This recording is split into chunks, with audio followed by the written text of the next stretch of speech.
Davanti a me c'è l'OPPO Find X8 Pro e oggi vorrei mostrarti come puoi cambiare e personalizzare la tua tastiera.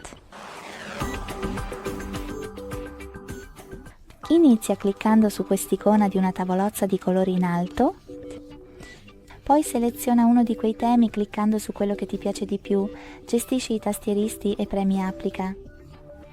Per personalizzarla però, vai nelle stesse impostazioni e premi su questo più sotto i miei temi.